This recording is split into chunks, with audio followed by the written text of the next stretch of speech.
السلام علیکم ورحمۃ اللہ تعالی وبرکاتہ۔ الحمد للہ وکفا وسلام علی حبیبہ المصطفیٰ، اما بعد، بحمدہ تعالی وبکرم مصطفیٰ صلی اللہ تعالی علیہ وسلم۔ آج کی چھٹی شب میں 8.5 پارے ہمارے مکمل ہو چکے ہیں۔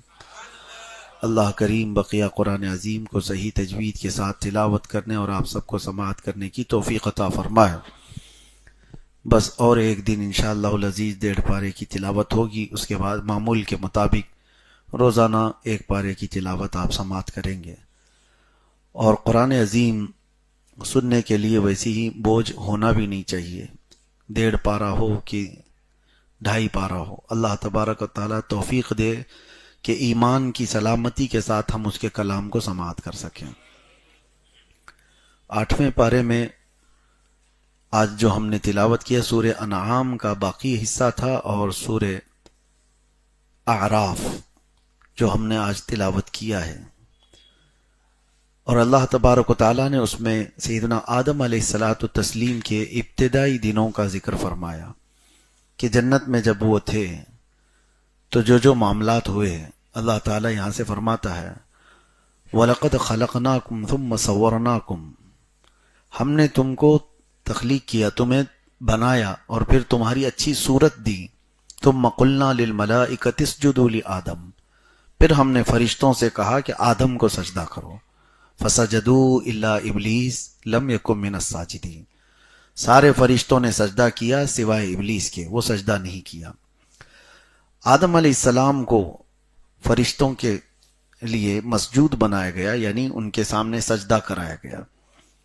در حقیقت وہ آدم علیہ السلام کا سجدہ نہیں تھا۔ یہاں پر بعض لوگ اس سجدے کو لے کر گمراہی پھیلاتے ہیں، جو ڈھکوسلے صوفی بنتے ہیں، ایسے پیر لوگ جو اپنے لیے سجدے کو جائز قرار دیتے ہیں، اور ان کے مرید ان کو سجدہ بھی کرتے ہیں، اور دلیل میں یہ آیت پیش کرتے ہیں کہ جب آدم علیہ السلام کو اللہ نے فرشتوں کو حکم دیا تھا اللہ تعالیٰ نے کہ آدم کو سجدہ کرو، تو وہ جو سجدہ کیا فرشتوں نے، وہ آدم علیہ السلام کی نورانیت، ان کی روحانیت کو سجدہ کیا، اور ہم بھی اپنے پیر صاحب کو اسی طرح کا سجدہ کرتے ہیں۔ پہلے تو یہ بات میں آپ کو بتا دوں کہ وہ آدم علیہ السلام کے لیے سجدہ عبادت کا سجدہ نہیں تھا، وہ تعظیم کا سجدہ تھا، اور تعظیم کا سجدہ بھی آدم علیہ السلام کی شریعت میں تھا، پچھلی شریعتوں میں جائز تھا، لیکن امت محمدیہ کے لیے تعظیم کا سجدہ بھی حرام ہے۔ ہم تعظیم کے لیے بھی کسی کا سجدہ نہیں کرتے۔ عبادت کا سجدہ کرو گے تو شرک ہے، عبادت کی غرض سے اگر سجدہ کیا تو شرک ہے، مزارات پر ہو، کہیں پر بھی ہو، آپ سجدہ کر رہے ہیں، چاہے آپ کی نیت کچھ بھی ہو، آپ اگر یہ کہیں گے کہ نہیں میں عبادت کا سجدہ نہیں کر رہا، یہ مزار پاک کی تعظیم کے لیے سجدہ کر رہا ہوں، تب بھی وہ گناہ حرام ہے۔ امت محمدیہ کے لیے تعظیم کا سجدہ بھی جائز نہیں۔ تو جو لوگ اس آیت کے ذریعے سے اس کو حلال بناتے ہیں، تو کیا وہ شریعت آدم پر عمل کر رہے ہیں یا شریعت مصطفیٰ پر عمل کر رہے ہیں؟ آج کس کی شریعت لاگو ہے؟ رسول پاک صلی اللہ تعالی علیہ وسلم۔ اگر پچھلی شریعتوں کی بات کریں گے، آدم علیہ السلام کی شریعت میں سجدہ تعظیمی جائز تھا، تو میں ان سے کہتا ہوں وہاں بھائی بہن کا نکاح بھی جائز تھا، تو کیا پیر صاحب اپنی بہن سے نکاح کر لیں گے؟ نہیں کریں گے۔ تو یہاں سجدہ کرانے کے لیے اس آیت کا جو حوالہ لیا جاتا ہے وہ غلط ہے۔ اس چیز کو میں آپ کے سامنے بھی رکھ رہا ہوں۔ خاص طور پر سنیوں پر ایک بڑا الزام یہ رہتا ہے کہ سنی لوگ مزارات پر سجدہ کرتے ہیں۔ سجدہ تو دور کی بات ہے، آپ کے لیے قریب وہاں پر جھکنا بھی جائز نہیں، رکوع کی حد تک جھکنے کی بھی اجازت نہیں۔ بعض لوگ ان تمام چیزوں کو، اب دیکھیں کچھ ایسی بھی باتیں ہیں، مثال کے طور پر آپ اپنی ماں کے قدم چوم رہے ہیں، اپنے باپ کے قدم چوم رہے ہیں، یہ مستحسن ہے، جائز امر ہے، لیکن چومنے کے وقت یا چھونے کے وقت جھکنا تو پایا جاتا ہے۔ ایسا تو نہیں کہ ماں سے کہیں گے ٹانگ اٹھاؤ اور میں چوموں گا، ماں جیسے بیٹھی ہو تو آپ چومنے کے لیے جھک گئے، تو دوسرے نے اس کو سجدہ قرار دے دیا، جبکہ وہ سجدہ نہیں ہے، نہ ہی وہاں پر وہ رکوع کر رہا ہے اپنی ماں کو، نہ ہی وہ سجدہ کر رہا ہے، وہ چومنے کی غرض سے۔ اسی طرح سے اگر ہم نے مزار مبارکہ کی متصل چادر کو چومنے کے لیے اپنے آپ کو جھکا لیا ہے تو یہ نہ سجدہ ہے نہ یہ رکوع ہے. ہمارا مقصد وہاں کچھ اور ہے. ہم کسی متبرک چیز کو اگر بوسہ دے رہے ہیں تو اس بوسہ دینے کے لیے اگر جھکنا پایا گیا ہے، مثال کے طور پر کسی بڑے عالم دین کے لیے آپ جب ہاتھ کا بوسہ لینا چاہتے ہیں تو کیسے بوسہ لیں گے؟ جھک کر کے بوسہ لیں گے.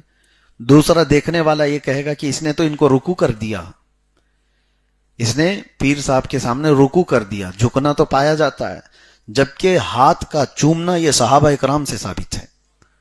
حضرت عبداللہ ابن عباس رضی اللہ تعالیٰ عنہ، حضرت ابی بن کعب رضی اللہ تعالیٰ عنہ، ان صحابہ اکرام کے معمولات میں سے یہ حدیث میں موجود ہے کہ انہوں نے، صحابہ اکرام نے دست بوسی کی ہے، ہاتھ کو چوما ہے.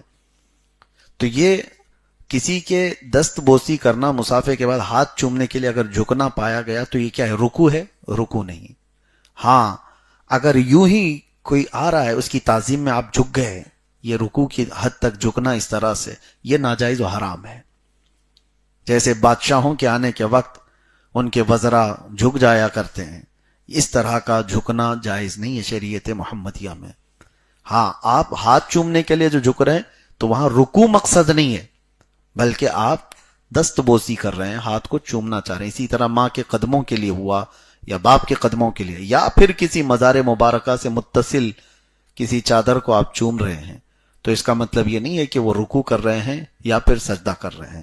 کچھ جاہلوں نے ان تمام چیزوں کو بھی پھیلایا ہے ہمارے خلاف، سنیوں کے خلاف، کہ یہ مزاروں کو سجدہ کرتے ہیں یا مزاروں کی رکوع کرتے ہیں، جبکہ انہیں دیکھنا چاہیے یا صاحب معاملہ سے پوچھنا چاہیے. ہم تو ان مزارات مبارکہ کو، سجدہ تو دور کی بات ہے، اعلیٰ حضرت فاضل بریلوی رضی اللہ تعالیٰ عنہ فرماتے ہیں مزار مبارک کسی بھی ولی کے پاس جاؤ تو 4 قدم دور رہو. ادب یہ ہے، ادب یہ ہے.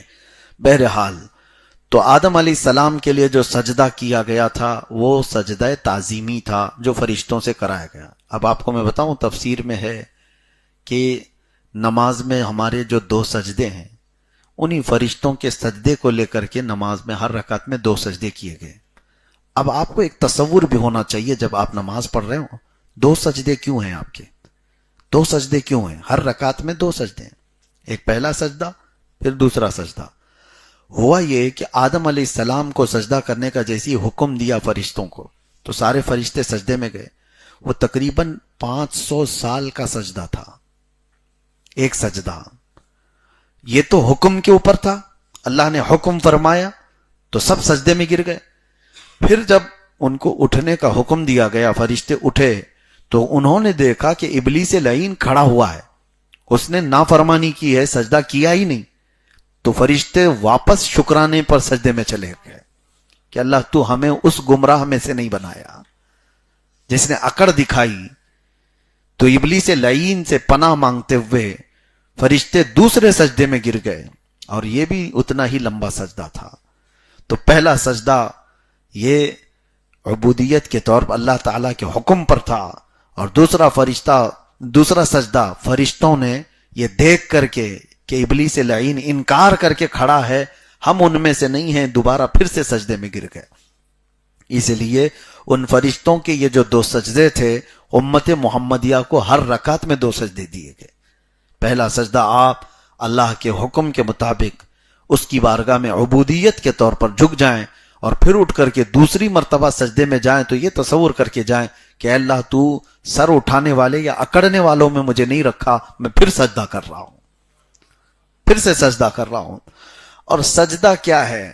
کیونکہ یہاں سجدے کا ذکر آیا ہے تو میں تھوڑا سا سجدے پہ بات کر لوں، کیونکہ اس میں پورا یہ جو واقعہ ہے وہ سجدے کے ارد گرد ہی گھوم رہا ہے. سجدہ کیا ہے؟ وضع الجبہۃ والانف علی الارض. صحیح طریقہ یہ ہے اپنی پیشانی اور ناک کو زمین پر ٹکا دینا، اس کو کیا کہتے ہیں؟ سجدہ. اب سمجھ کے چلیے آپ لوگ، بہت سارے لوگ پیشانی تو لگاتے ہیں، ناک اٹھا دیتے ہیں، یا کچھ ناک لگائیں پیشانی اٹھا دیے. کچھ لوگ یہ بھی سوچتے ہیں کہ پیشانی کہیں گندی نہ ہو جائے، اس لیے وہ ہلکے طور پر لگاتے ہیں. یہاں تک کہ کہا گیا، فقہاء کرام نے فرمایا، جب تک اس کا سر اور اس کی ناک پوری طرح سے نہ دب جائے تب تک اس کا پورا سجدہ نہیں ہے. یہ صرف اور صرف اوپر سے ٹچ کرنے کا فارمیلٹی کا نام نہیں ہے. اسی لیے اب یہ مسجدوں میں بھی میں اکثر دیکھتا ہوں 4 مصلے لا کر کے گدیلے ٹائپ کے لا کر کے رکھتے ہیں. اس پہ سجدہ صحیح سے ہوتا نہیں. میں تو اس کا عادی نہیں ہوں، لیکن موٹے موٹے قالین اور اس کے نیچے بھی بہت کچھ فوم ڈالنا ٹھیک ہے، نرم رہنے کی عادت، لیکن جب سجدہ آپ کرتے ہیں تو نہ آپ کی ناک اور نہ ہی آپ کی پیشانی زمین تک جاتی ہے. اسی لیے گدے پر نماز پڑھنے کو منع کیا گیا. گدا جو ہوگا اس سے آپ سجدہ کریں گے تو زمین آپ کی لگتی نہیں. ہاں اب اس کی صورت یہ ہے، قالین تو ہے اب مسجدوں میں. اب میری بات کو لے کر سارے مسجدوں کے خلاف نہ پھیلائیں کہ قالین کے خلاف ہی بولے. عنقریب ہم بھی یہاں لانے والے ہیں، قالین تو یہاں پہ بھی آئے گی انشاءاللہ العزیز. لیکن طریقہ یہ ہے کہ آپ اپنی پوری طاقت سر کے ساتھ لگاؤ. جہاں تک آپ کا سر جاتا ہے، جہاں تک آپ کی ناک ٹک جاتی ہے، تب تک آپ کو اس پر زور دینا ہوگا. جہاں جا کر کے ہماری ناک اور پیشانی رک گئی تو سمجھ لیں کہ ہم کو زمین سے متصل قرار دیا گیا، زمین اس کو لگ گئی ہے. بغیر زمین کو لگائے سجدہ حرام ہے. اسی طرح سے بعض لوگوں کو یہ بھی دیکھا گیا کہ وہ جیسے مکہ مکرمہ میں کچھ مشرکین مذاق اڑانے کے لیے انہوں نے یہ کیا تھا کہ مٹی اٹھا کر کے انہوں نے یوں لگا لیا بیٹھے بیٹھے، کہا میں ہم بھی سجدہ کر لیے. کسی چیز کو زمین کی اس طرح سے اٹھا کر کے لگا کر کے پیشانی پر کہا کہ ہم بھی سجدہ کر لیے. نہیں، سجدہ جھکنا پایا جانا چاہیے. جب آپ کا سر جھکنا نہیں پایا جائے گا تب وہ سجدہ نہیں. اب یہاں کچھ ایکسیپشنز بھی ہیں. بیمار لوگ جو بیٹھ کے سجدہ کرتے ہیں تو اس میں اگر آپ یہ پوچھیں کہ ان کی ناک اور پیشانی تو لگتی نہیں، کرسی پر بیٹھنے والوں کی وہ تو تھوڑا سا اس طرح سے جھکتے ہیں. تو یہاں پر جو سجدہ ہے ان کا مستثنا ہے، یعنی ایکسیپشن ہے ان کی بیماری کے لیے یا عذر کی وجہ سے، کسی بھی عذر کی وجہ سے. تو سجدے کی وہ دوسری کیفیت ہے. جیسے وضو کے لیے پانی نہ ملے تو کیا کرنا ہے؟ تیمم کرنا ہے. تو اس میں یہ نہیں پوچھ سکتا آدمی کہ مٹی سے کلی کیسے کرے گا، مٹی سے ناک میں پانی کیسے چڑھائے گا. وہ ساری چیزیں اس کی ہٹ جاتی ہیں. تیمم میں صرف 2 ہی چیزیں رہ جاتی ہیں، ایک مسح کرنا ہے چہرے کا اور دوسرا مسح کرنا ہے ہاتھوں کا. نہ ہی مٹی لے کے مسح کرنا ہے، نہ ہی مٹی سے کلی کرنا ہے. تو ساری چیزیں ہٹ گئی تو وضو کا قائم مقام تیمم ہو گیا. اسی طرح سجدہ جو زمین پر ہم کرتے ہیں اس کا قائم مقام، اس کا بدل جب بیٹھ کر کے معذور کر رہا ہے تو اس کا سر جھکانا ہی سجدہ ہے. اور اگر کوئی بیٹھ کے بھی پڑھنے کے قابل نہیں ہے، سو کر کے رہنے والا ہے بستر پر، تو وہ سجدہ کیسے کرے؟ اس کے لیے بھی شریعت طاہرہ نے فرمایا کہ وہ اشاروں سے سجدہ کرے. وہ اپنی آنکھوں کو نیچے تک جھکائے اور اتنی دیر وہ تسبیح پڑھے، پھر آنکھوں کو اٹھائے، یہ اس کا سجدہ ہے. معاف تو نہیں ہے آپ کو آخری دم تک. ہاں سجدے سے نہیں چھٹکارا ہے. اور کیوں چھٹکارا چاہتے ہو؟ یہ ایک سجدہ جسے تو گراں سمجھتا ہے 1000 سجدوں سے دیتا ہے آدمی کو نجات. اقبال نے کیا بہترین بات کہی ہے. مطلب سمجھتے ہو، یہ ایک سجدہ اللہ تعالیٰ کی بارگاہ میں جس کو تم بوجھل سمجھ رہے ہو، بھاری سمجھ رہے ہو، ہر جگہ جھکنے سے بچا لیتا ہے. 1000 سجدوں سے دیتا ہے آدمی کو نجات. مطلب کیا ہے؟ ادھر ادھر جتنی جگہ تم جھکتے ہو، اللہ کا یہ سجدہ تمہیں ہر جگہ جھکنے سے بچا لے گا. تو یہ سجدے کے متعلق اور کچھ باتیں آپ کے سامنے عرض کروں. مسائل شرعیہ میں بہت سارے لوگوں کے سجدے صحیح طریقے کے ہوتے نہیں، اس کے لیے مجھے یہاں بات کرنی ہے. پہلے اللہ کے نبی صلی اللہ تعالی علیہ وسلم کا سجدہ کیسا تھا یہ صحابہ کرام نے ہمارے سامنے نقل کر کے بتا دیا. حضور پاک صلی اللہ تعالی علیہ وسلم جب سجدے میں جاتے تو پہلے آپ کے گھٹنے لگتے، پھر آپ کے دونوں ہاتھ زمین پر ہوتے، پھر آپ کی ناک، پھر آپ کی پیشانی اس طرح سے لگتی. یہ سجدے کی کیفیت ہوتی. سجدے کے اندر کتنی چیزیں لگتی ہیں آپ کو اندازہ ہے؟ کتنی چیزیں ہمارے جسم کے جو اعضاء ہیں وہ کتنی چیزیں لگنی چاہیے؟ اندازہ ہے آپ کو؟ پیشانی، ناک، دونوں ہاتھ، دونوں گھٹنے اور پیروں کی پوری انگلیاں. اگر انگلی کو الگ الگ الگ کاؤنٹ کرو گے تو زیادہ ہو جائیں گے. 20 انگلیاں ہی ہو گئی، 2 گھٹنے ہو گئے، پھر ناک اور پیشانی. یہ اعضاء جسم کے جب بندے کے زمین پر لگتے ہیں تب وہ پورا سجدہ قرار دیتا ہے۔ بہرحال اللہ تبارک و تعالی ہمیں اس سجدے کی لذت عطا فرمائے جو رسول پاک صلی اللہ علیہ وسلم نے فرمایا کہ بے شک بندہ اللہ سے سب سے زیادہ قریب سجدے کی حالت میں ہوتا ہے۔ سجدے کی حالت میں اللہ تعالیٰ سے بندہ سب سے زیادہ قریب ہوتا ہے۔ اسی لیے مناجات کرنے والے، دعائیں کرنے والے صوفیاء اکرام وہ سجدے میں دعائیں کرتے تھے، کیونکہ بندہ زیادہ سجدے میں قریب ہوتا ہے۔ اور یہ ایک سجدے ہی کی تو بات ہے۔ سیدہ کائنات فاطمہ الزہرا رضی اللہ تعالیٰ عنہ رات کو سجدے میں چلی جاتی تو فجر کی اذان ہو جاتی تھی، اور پھر وہ سر اٹھاتی تو یہ کہتی کہ اللہ تیری راتیں کتنی چھوٹی ہیں کہ میرا سجدہ پورا نہیں ہوتا۔ سجدے کے سلسلے میں آپ جتنی تحقیقات سنیں گے، اللہ کے نبی صلی اللہ تعالیٰ علیہ وسلم مدینہ طیبہ سے اچانک ایک دن نکل پڑے اور کسی کو نظر نہیں آئے، صحابہ اکرام ڈھونڈتے رہے، اور پھر بے چینی اتنی پھیل گئی کہ صحابہ حضور صلی اللہ تعالیٰ علیہ وسلم کو تلاشتے تلاشتے ہر طرح سے بے قرار ہو گئے۔ حضرت ابو بکر صدیق رضی اللہ تعالیٰ عنہ مدینے کے باہر ایک پہاڑ کے قریب سے گزر رہے تھے۔ ایک چرواہے سے آپ نے پوچھا، بکریوں کے چرانے والے سے، کہ کیا اللہ کے رسول صلی اللہ تعالیٰ علیہ وسلم کو تو نے یہاں پر دیکھا کہیں؟ اس چرواہے نے کیا کہا؟ اس نے کہا مجھے تو نہیں معلوم اللہ کے رسول کون ہیں، لیکن اتنی بات ہے کہ اس پہاڑ کے غار میں ایک شخص کوئی زمین پر سر رکھ کر کے اتنا رو رہا ہے کہ اس کے رونے سے میری بکریوں نے کھانا چھوڑ دیا ہے۔ اس کے رونے کی، اس کے آہ وزاری کی آواز سے میری بکریوں نے چارہ کھانا چھوڑ دیا ہے۔ تو حضرت ابو بکر صدیق رضی اللہ تعالیٰ عنہ سمجھ گئے کہ یہ سوائے رسول اللہ کے کوئی نہیں۔ جب وہ قریب آئے تو حضور صلی اللہ علیہ وسلم کو سجدے کی حالت میں دیکھا، اور اس وقت بھی میرے آقا صلی اللہ تعالیٰ علیہ وسلم زار و قطار رو رہے تھے، تو اپنی امت کے لیے وہ بھی ایک سجدہ ہے۔ اللہ کیا جہنم اب بھی نہ سرد ہوگا، رو رو کے مصطفیٰ نے دریا بہا دیے، حضور کا وہ سجدہ۔ اور یہ بھی میں آپ کو بتاؤں، حضور پاک صلی اللہ تعالیٰ علیہ وسلم دنیا میں آئے تھے تو سیدہ کائنات بی بی آمنہ رضی اللہ تعالیٰ عنہ بیان کرتی ہیں کہ وہ منظر کیسا تھا جب 3 دایاں آئی تھیں، حضرت بی بی آسیہ، حضرت مریم، حضرت حوا، اور اس کے بعد اچانک ان کے چہرے پر ایک نور کی شعاع چمکی، پلک جھپکتے ہی حضور صلی اللہ تعالیٰ علیہ وسلم پیدا ہوئے۔ حضرت آمنہ وہ پیدائش کی کیفیت بتاتی ہیں کہ میں نے اپنے بیٹے کو دیکھا جب وہ پیدا ہوئے تو سجدے کی حالت میں تھے۔ حضور تشریف لائے تھے دنیا میں تو سجدے کی حالت میں دیکھا حضرت بی بی آمنہ نے، نہ کوئی آلائش، نہ کوئی ناپاکی، جسم کے اوپر کوئی میل نہیں، ایسا غسل دیے ہوئے آئے۔ تو سجدہ جو ہے ہر جگہ آپ کو بلندی پر لے جانے والا۔ اور میرے آقا صلی اللہ تعالیٰ علیہ وسلم کی ایک حدیث یہ بھی سن لو کہ حضور پاک صلی اللہ تعالیٰ علیہ وسلم نے ارشاد فرمایا، من رکع فجل من رکع فجل، جو اللہ کی بارگاہ میں جھک گیا وہ اتنا ہی بزرگ بنا دیا جائے گا۔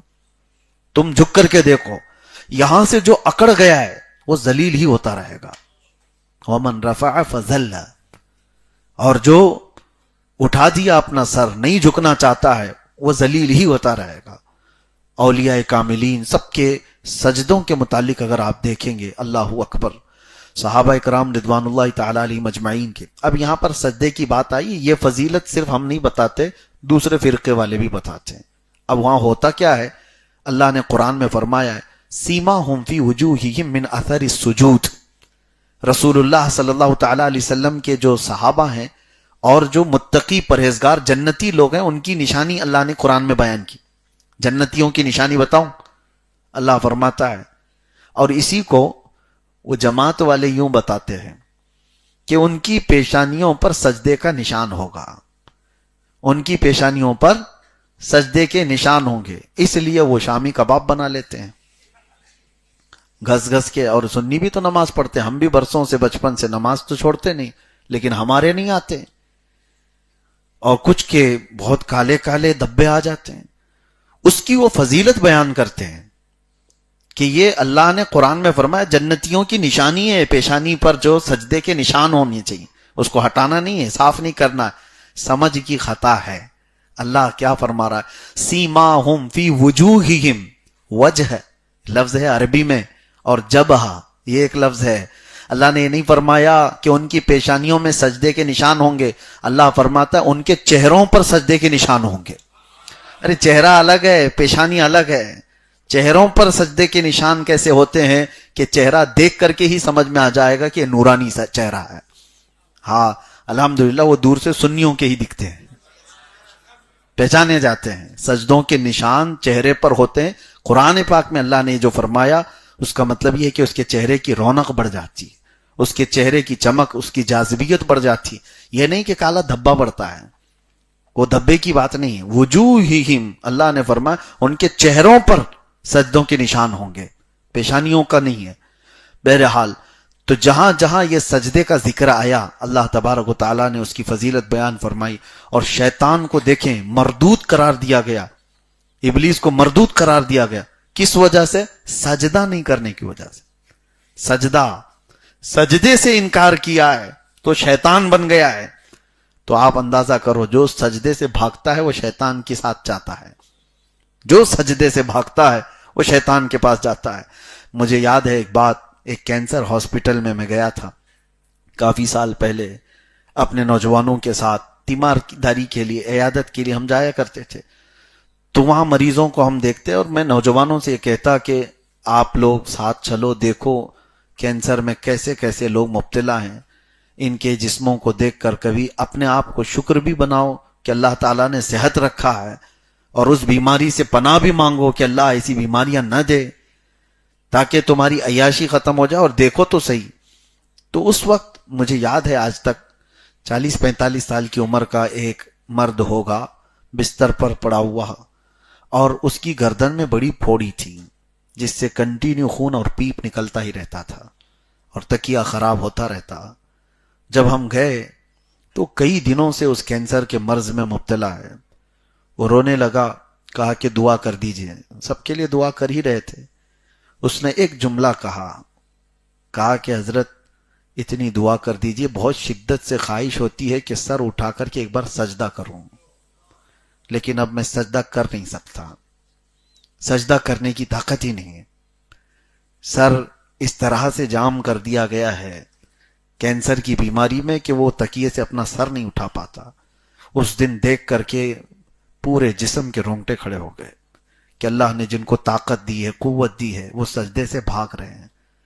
تمہاری گردنیں سلامت ہے، تمہاری پیشانیاں سلامت ہے، اور اللہ تبارک و تعالیٰ کی دی ہوئی یہ صحت برقرار ہے، اور تم اسی لیے یہ ایک سجدہ جسے تم گراں سمجھتے ہو، بھاری سمجھتے ہو، اور پھر کل قیامت کے دن یہ سجدہ تمہارے لیے بھاری پڑ جائے گا۔ جو نہیں کرنا، نہیں کیا، وہ بھاری پڑ جائے گا۔ اسی لیے کہا گیا جو ان سجدوں کے حساب میں نکل گیا وہ باقی معاملات میں بھی نکل جائے گا، اور جو اس میں پھنس گیا وہ بہت لمبا پھنسے گا۔ اپنی نمازیں کمپلیٹ کر لو اس سے پہلے کہ لوگ تمہاری نماز پڑھتے۔ اور ایک بات میں آپ کو بتاؤں، بہت تعجب کی ہے، آپ کو زندگی بھر کہا گیا ہے کہ سجدہ کر لو، ہر نماز میں، فجر میں، ظہر میں، عصر میں، مغرب میں، عشاء میں، جمعہ میں، سب نمازوں میں آپ کو کیا کہا گیا ہے؟ رکوع بھی ہے، سجدہ بھی ہے۔ مرنے کے بعد جس کی نماز پڑھی جاتی ہے، جنازے کی نماز میں سجدہ ہے؟ نہیں ہے، جنازے کی نماز میں اب سجدہ نہیں ہے۔ یہ بتایا جاتا ہے کہ تیرے سجدے کا وقت ختم ہو گیا، سجدہ کرنے کا جو تجھے وقت ملا تھا وہ زندگی میں تھا، مرنے کے بعد جو نماز پڑھی جا رہی اس میں بھی سجدہ نہیں ہے۔ اور اس کی ایک وجہ یہ بھی ہے کہ جنازہ سامنے ہے تو کہیں لوگ یہ نہ سمجھیں کہ اس کی عبادت کر رہے ہیں ہم جنازے کی، نہیں۔ میرے عزیزو، سجدے کا ذکر اس پورے پارے میں کثرت سے ہے، اس کی وجہ سے میں نے اس باتوں کو آپ کے سامنے رکھا۔ باقی بہت ساری آیات بینات اللہ تبارک و تعالیٰ نے اس میں ہماری ہدایت کے لیے بیان فرمائی۔ قرآن پاک میں آدم علیہ السلام کے متعلق اللہ فرماتا ہے شیطان نے ان کو یہ وسوسہ ڈالا تھا، کیا کہہ کر کے کہ اللہ نے جس درخت کا پھل کھانے کو آپ کو منع کیا ہے، کیوں جانتے ہو؟ اس لیے کہ الا ان تکونا ملکین او تکونا من الخالدین، کہ تم دونوں فرشتے بن جاؤ گے یا ہمیشہ جنت میں رہ جاؤ گے، اس لیے تم کو منع کیا گیا ہے۔ کھا لو گے تو ہمیشہ رہ جاؤ گے یا فرشتے بن جاؤ گے۔ تو انہیں یہ لگا کہ ہم کو شاید اس لیے روکا گیا ہے، ہم کھا لیتے ہیں تاکہ جنت ہماری ہمیشہ کی ہو جائے۔ کھا لیا انہیں۔ فلما ذاقا الشجرۃ بدت لہما سوآتہما، اللہ قرآن میں فرماتا ہے جیسی انہوں نے چکھا ان کے جسم کے کپڑے اتار لیے گئے، جنت سے ساری چیزیں اتار دی گئی. اور پھر اللہ تعالیٰ نے فرمایا قال اهبطوا بعضكم لبعض عدو ولكم في الارض مستقر ومتاع الى حين. اترو اب زمین پر. آدم علیہ السلام کو سرندیب پہاڑ پر، اور حضرت حوا کو جدہ شہر جو مکہ سعودی عرب کا آج شہر ہے، جدہ کہتے ہی ہیں دادی کو، اور دادی کے نام سے ہی وہ شہر ہو گیا، وہاں انہیں اتارا گیا. اور یہ کہا اللہ تعالیٰ نے کہ تم آپس میں اب سب دشمن ہو، ایک مقررہ وقت تک تمہیں زمین پر رہنا ہے، اس کے بعد پھر تمہیں لوٹنا ہے. قال فیہا تحیون وفیہا تموتون ومنہا تخرجون. یہ تین باتیں اللہ فرماتا ہے اسی میں تم کو اب زندہ رہنا ہے. کس پر؟ زمین پر. اور اسی پر تم کو مرنا ہے، اور اسی سے ہم تم کو دوبارہ اٹھائیں گے. اسی لیے ہم جب کسی کو دفن کرتے ہیں تو کیا پڑھتے ہیں؟ منہا خلقناکم وفیہا نعیدکم ومنہا نخرجکم تارۃ اخری. اسی زمین سے ہم نے تم کو پیدا کیا، اسی میں ہم تم کو لوٹائیں گے، اور اسی سے ہم تم کو دوبارہ اٹھائیں گے. یہ تین آیت، یہ آیتوں کے جو تین حصے ہیں، اس کا مطلب یہی ہے. اور اسی مٹی کے ذریعے سے آپ کو یہ فرمایا گیا ہے کہ تم اس مٹی میں رہو، اسی میں یعنی تمہاری موت ہوگی اور اسی سے تم اٹھائے جاؤ گے. اللہ تبارک و تعالیٰ کہنے سننے سے زیادہ عمل کی توفیق عطا فرمائے. اور 9ویں پارے کی جو آیات بینات ہم نے تلاوت کی، اس میں سیدنا موسیٰ کلیم اللہ علیہ الصلوۃ والتسلیم کی قوم پر جو عذابات آئے تھے ان کا ذکر ہے، کیسے سخت عذابات آئے تھے. فَأَرْسَلْنَا عَلَيْهِمُ الطُّوفَانَ وَالْجَرَادَ وَالْقُمَّلَ وَالضَّفَادِعَ وَالدَّمَ آیَاتٍ مُفَصَّلَاتٍ. اللہ فرماتا ہے ان پر کیا کیا عذاب آئے بتاتا ہوں. بنی اسرائیل یہ بڑی ڈھیٹ قوم تھی. موسیٰ علیہ السلام کی قوم، ان کو اللہ نے بہت نعمتیں بھی دی ہیں. جنتی کھانا اترتا تھا، اور جانتے ہو وہ جب چلتے تھے تو سورج سایہ کرتا تھا، سورج کے بادل سایہ کرتا تھا. اور جب ان کے ناخن بڑے ہو جائے تو خود بخود کٹتے تھے. نیت کر کے رات کو سو جائیں تو ان کے ناخن کٹ گئے، بال برابر ہو گئے، نہ کسی سیلون میں جانے کا ہے، کچھ بھی نہیں. کپڑے ان کے خود بخود دھو دیے جاتے تھے، کوئی کام نہیں. اور جنت سے کھانا اترتا تھا. ان ظالموں نے کیا کہا موسیٰ علیہ السلام سے کہ آپ اللہ سے دعا کریں کہ ہم کو بھاجی، ککڑی، پیاز، مولی یہ تو دے. یہ من و سلوا کیا اترتا ہے روز؟ جنتی کھانے کو ان لوگوں نے چھوڑ کر کے یہ کہا کہ ہم کو بھاجی، ککڑی، مولی اور پیاز یہ جو زمین سے آتی ہے وہ والی دے. اللہ تبارک و تعالیٰ فرماتا ہے تم اعلیٰ کو چھوڑ کر ادنا کی طرف چلے گئے. اور جو عذابات ان کو آئے تھے، اللہ فرماتا ہے فَأَرْسَلْنَا عَلَيْهِمُ الطُّوفَانَ، پہلے ان پر طوفان آیا. والجراد، ٹڈیوں کا عذاب آیا. ٹڈی جانتے ہیں آپ کیا بولتے ہیں اس کو؟ چڈے، یہ جو اڑتے ہیں، اس کا بھی عذاب آیا تھا. ایسا اتنا زیادہ کہ ان کے گھروں میں، ان کے کپڑوں میں، ان کے کھانوں میں، ہر جگہ پر وہ سانس تک نہیں لے پاتے تھے. سانس لے تو چڈے باہر اندر چلے جائیں. والقمل، اس سے توبہ کیا انہوں نے اللہ کی بارگاہ میں تو اللہ تعالیٰ نے وہ عذاب ہٹا دیا. پھر وہی نافرمانی کی تو اللہ تعالیٰ نے جوؤں کا عذاب بھیجا تھا. جوئیں جو ہے سر کی اتنی زیادہ ہو گئی کہ ان کے کھانے پانی ہر جگہ پر یہ چھوٹے چھوٹے چھوٹے جوؤں کا عذاب تھا. پھر وہ توبہ کیے، اللہ نے وہ عذاب ہٹا دیا. پھر مینڈکوں کا عذاب آیا. مینڈک ہر جگہ پھیل گئے، اس سے انہوں نے توبہ کیا، پھر اللہ نے وہ عذاب ہٹایا. پھر اخیر میں آیا والدم، اور خون کا عذاب. خون ایسا کہ ان کا پورا پانی خون ہو گیا، کنویں خون سے بھرے ہوئے ہیں، جہاں سے کھودیں پانی ان کے لیے ہے ہی نہیں، خون ہی خون ہے. ہاں اس میں ایک بات تھی، تفسیر میں فرمایا گیا جو ایمان والے تھے ان کے کھانے اچھے تھے، وہ کھانا کھا رہے ہیں ٹھیک ہے، پانی پی رہے ہیں ان کا پانی بھی ٹھیک ہے. لیکن جتنے یہ بنی اسرائیلی فرعونی ہیں جو ناشکرے اور کافر ہیں، ان کے ہاں سب خون ہی خون ہے. تو وہ کیا کرتے؟ ایمان والوں کے پاس آتے اور کہتے تم اپنے ہاتھ سے کھلا دو. تو یہ ایمان والے اپنے ہاتھ سے جیسے ہی کھلاتے ان کے منہ میں ڈالتے، جاتے ہی خون بن جاتا. ہاتھ لگنے کے دیر تک تو ٹھیک تھا، ان کے منہ میں جاتے ہی خون بن جاتا. پھر وہ بھوک کی شدت ان کی اتنی بڑھ گئی تھی، انہوں نے کہا کہ تم اپنے منہ میں پانی لو اور ہمارے منہ میں تھوکو تاکہ پانی تو ہمارے جسم میں آئے. تو ان لوگوں نے وہ بھی کیا، جیسے ہی کلی کرتے سامنے جاتے ہی ان کے منہ میں خون بن جاتا. یہ اللہ کا عذاب تھا. یہ 5 قسم کے عذابات آئے اور پھر دعا انہوں نے کی، توبہ کی، اللہ تعالیٰ نے وہ بھی عذابات ہٹائے. وَدَّمَ آیات مفصلات.